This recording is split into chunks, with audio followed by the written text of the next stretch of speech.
Easy and variety ടേസ്റ്റിൽ കടലപ്പരിപ്പ് പ്രഥമൻ. അതിനാവശ്യമായ കടലപ്പരിപ്പ് ഞാൻ 100 ഗ്രാം പരിപ്പാണ്. ഒരു ഗ്ലാസ് പരിപ്പെടുത്ത് വെള്ളത്തിലിട്ടിട്ടുണ്ട്. അത് കുതിർത്ത് ഒരു അരമണിക്കൂർ ഞാൻ കുതിർത്തിട്ട് കുക്കറിലിട്ട് വേവിച്ച് വെച്ചിട്ടുണ്ട്. എന്നിട്ട് അതിനാവശ്യമായ ശർക്കര ഒരു 280 ഗ്രാം ശർക്കര എടുത്ത് പാനി കാച്ചി വെച്ചിട്ടുണ്ട്. കുക്കറിൽ ഇത് നല്ലപോലെ വെന്തിട്ടുണ്ട്. അപ്പോൾ ഇത് കാണുമ്പോൾ വെന്തിട്ടില്ല എന്ന് തോന്നും, പക്ഷേ നല്ലപോലെ വെന്തിട്ടുണ്ട്. കൂടുതലങ്ങ് സ്മാഷായിട്ട് തരിയില്ലാതെ വരുമ്പോൾ ഒരു ടേസ്റ്റ് കാണത്തില്ല. ഇച്ചിരി കടിക്കാനായിട്ടൊക്കെ ഉണ്ടെങ്കിലാണ് കടലപ്രധാന ഒരു ടേസ്റ്റ് ഉണ്ട്. അപ്പോൾ ഇതിനേത് ഞാൻ സ്മാഷർ വെച്ച് ഉടച്ച് കൊടുക്കുന്നുണ്ട്.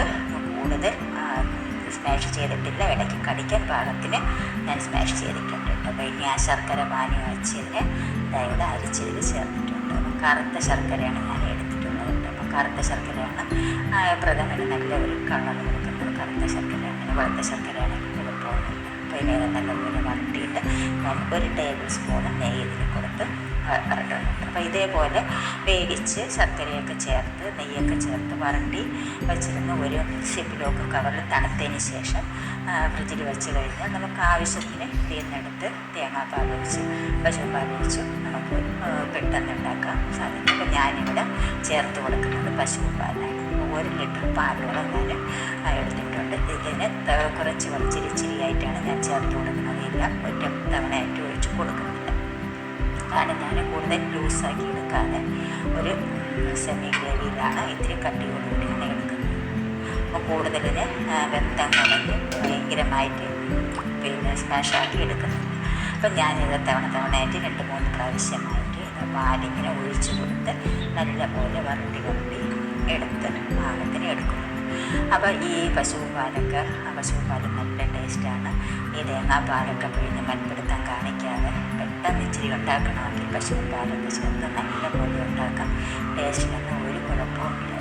അപ്പം ഞാനതായത് 1 ടീസ്പൂണ് പഞ്ചസാര ഏലക്കായിട്ട് പൊടിച്ച് പഞ്ചസാരയിട്ട് പൊടിച്ചതാണ്. എന്നിട്ട് 1/4 ടീസ്പൂണ് ചുക്കുപൊടിയും ജീരകപ്പൊടിയും കൂടി പൊടിച്ചത് ഇതിൽ ചേർത്ത് പിന്നെ നല്ലപോലെ മിക്സ് ചെയ്യുന്നതെല്ലാം നല്ലപോലെ മിക്സാക്കി എടുത്തിട്ട് അതായത് ഒരു പിഞ്ച് ഉപ്പ് അത് ടേസ്റ്റ് ചേർക്കുന്നത്. അപ്പോൾ ശർക്കര ചേർക്കുന്നതിനൊക്കെ നമ്മൾ 1 പിഞ്ച് ഉപ്പ് ചേർക്കുന്നത് അതിന് പ്രത്യേക ടേസ്റ്റാണ്. ഇതെല്ലാം കൂടി നല്ലപോലെ മിക്സ് ചെയ്തെടുക്കും.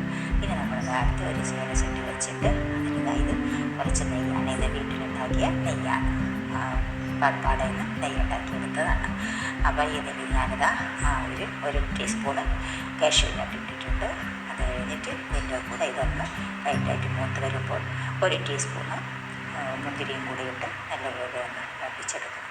ഒന്നത് മൂത്ത് വരുമ്പോൾ ഇതിലോട്ട് നമുക്ക് ചേർത്ത് കൊടുക്കാൻ സാധിക്കും. അപ്പോൾ പെട്ടെന്ന് നമുക്ക് പശുവും ഇരുന്ന് കഴിഞ്ഞാൽ ഇതേപോലെ വരട്ടിയൊക്കെ വെച്ചിരിക്കുമ്പോൾ ഇച്ചിരി പാലൊഴിച്ച് നമുക്ക് പായസം നല്ല രീതിക്ക് ഉണ്ടാക്കിയെടുക്കാം. ടേസ്റ്റ് വളരെ മോശമൊന്നുമില്ല. പശുവും പാലിൽ നല്ല ടേസ്റ്റിൽ തന്നെ കഴിക്കാൻ പറ്റും. അപ്പോൾ ഇതിനിതാ ഈ പാലിലോട്ട് ചേർത്ത് കൊടുക്കുന്നുണ്ട്.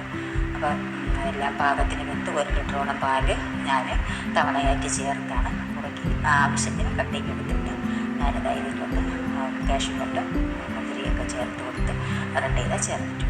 ഇനിയാണ് അടുത്ത് വന്നിട്ടുള്ള ബാക്കി വന്ന നെയ്യിൽ 1/4 കപ്പ് തേങ്ങയാണ് ചിരണ്ടിയെടുക്കുന്നത്. ആ തേങ്ങ ചിരണ്ടിയത് ഞാനിട്ട് വറുത്തെടുക്കുന്നുണ്ട്. ഇതെല്ലാം ഒന്നും ചേർത്ത് കൊടുക്കുന്നില്ല. ഞാൻ ഒരു 100 ഗ്രാം പരിപ്പാണ് എടുത്തിട്ടുള്ളത്. അപ്പോൾ അതിന് 1 ടേബിൾ സ്പൂൺ തേങ്ങ വറുത്തത് ചേർത്ത് കൊടുത്താൽ മതി. ബാക്കി ഞാൻ വേറൊരു ആവശ്യത്തിന് എടുക്കുന്നതാണ്. അപ്പോൾ ഇത് നല്ലപോലെ മിക്സ് ചെയ്യുന്നു.